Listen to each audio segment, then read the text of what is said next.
बड़े ही दुख के साथ कहना पड़ रहा है कि भारतीय नर्स निमिषा प्रिया को बचाने के सभी रास्ते बंद हो चुके हैं और उसके ज़िंदगी के लिए सिर्फ कुछ ही घंटे बचे हुए हैं। यानी कि जब आप ये वीडियो देख रहे होंगे उस वक्त कुछ ही घंटे उसके पास बचे हुए होंगे, क्योंकि 16 जुलाई को उसे मौत की सज़ा देनी है दिया जाना है, जो कि यमन में निमिषा प्रिया जो है वो बंद है जेल में।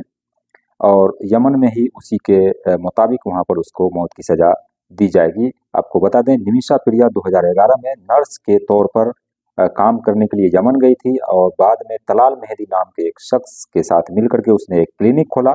आरोपों के अनुसार 2017 में अनबन होने के बाद निमिषा ने तलाल को बेहोशी की दवा दी थी, जिसकी ओवरडोज की वजह से उसकी मौत हो गई। निमिषा प्रिया को 2017 में गिरफ्तार किया गया था। 2020 में उन्हें मौत की सजा सुनाई गई, जिसमें यमन की सर्वोच्च न्यायिक परिषद 2024 में राष्ट्रपति ने भी बरकरार रखा मौत की सजा। और निमिषा को बचाने के लिए ब्लड मनी भी जो है वो जमा की गई, उस पर बातचीत की जा रही है, लेकिन वो भी रास्ता जो है वो बंद होता हुआ नजर आ रहा है, जिसके तहत मृतक के परिवारों को आर्थिक मुआवजा दिया जाता है। और उम्मीद ये रहती है कि राशि लगभग $1 मिलियन से अधिक हो सकती है। निमिषा प्रिया की मां और उसके साथ सेवा निमिषा प्रिया इंटरनेशनल एक्शन काउंसिल जैसी संस्थाएं भी भारत सरकार से राजनयिक हस्तक्षेप करने की अपील कर रहे हैं। इसके लिए कल यानी कि सोमवार को कोर्ट में सुनवाई भी हुई। कोर्ट ने सरकार का पक्ष मांगा, तो सरकार की तरफ से कहा गया कि यमन से हमारे जो है वो संबंध ठीक नहीं है, वहाँ पर अभी वीज़ा भी अलाउड नहीं है, तो इससे जो यमन का जो मतलब रिश्ता है वो ख़राब है, तो इसलिए ठीक तरीके से बात नहीं बन पा रही है। तो सुप्रीम कोर्ट ने ये भी कहा सरकार से कि आपने निमिषा प्रिया को बचाने के लिए और कौन-कौन से उपाय किए, वो बताइए। जिस पर ये जो सुप्रीम कोर्ट है उन्होंने आज का फैसला यानी कल का फैसला वो ख़त्म कर दिया और कहा कि 18 जुलाई को सरकार से जो रिपोर्ट मांगी गई है कि 18 जुलाई को आप बताएं कि निमिषा प्रिया को बचाने के लिए आपने क्या-क्या किया।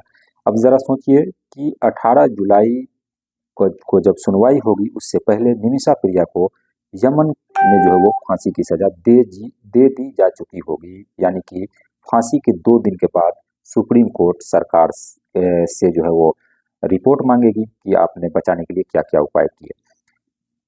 ये कहीं से भी तर्क संगत नहीं लग रहा है कि 2 दिन बाद सुनवाई होगी और उससे पहले निमिषा प्रिया को मौत की सजा दे दी जा चुकी होगी। ये कहीं से भी कोई फ़ायदा नहीं होता है, कोई मतलब नहीं बनता है इसका कि 2 दिन बाद सुनवाई हो।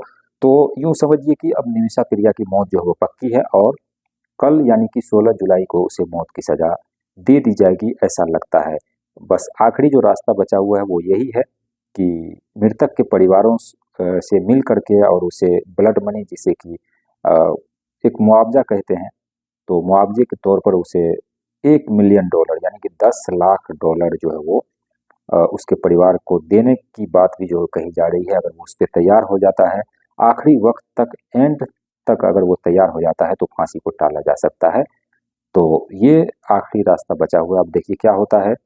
24 घंटे से भी कम है, क्योंकि जब मैं ये वीडियो रिकॉर्ड कर रहा हूँ इस वक्त 24 घंटे लगभग हैं, लेकिन जब आप ये वीडियो को देखेंगे तो हो सकता है कि 2 घंटे 4 घंटे भी बचे हुए हों, या फिर 10 घंटे भी बचे हुए हों, या फिर आप बाद में भी देख रहे होंगे।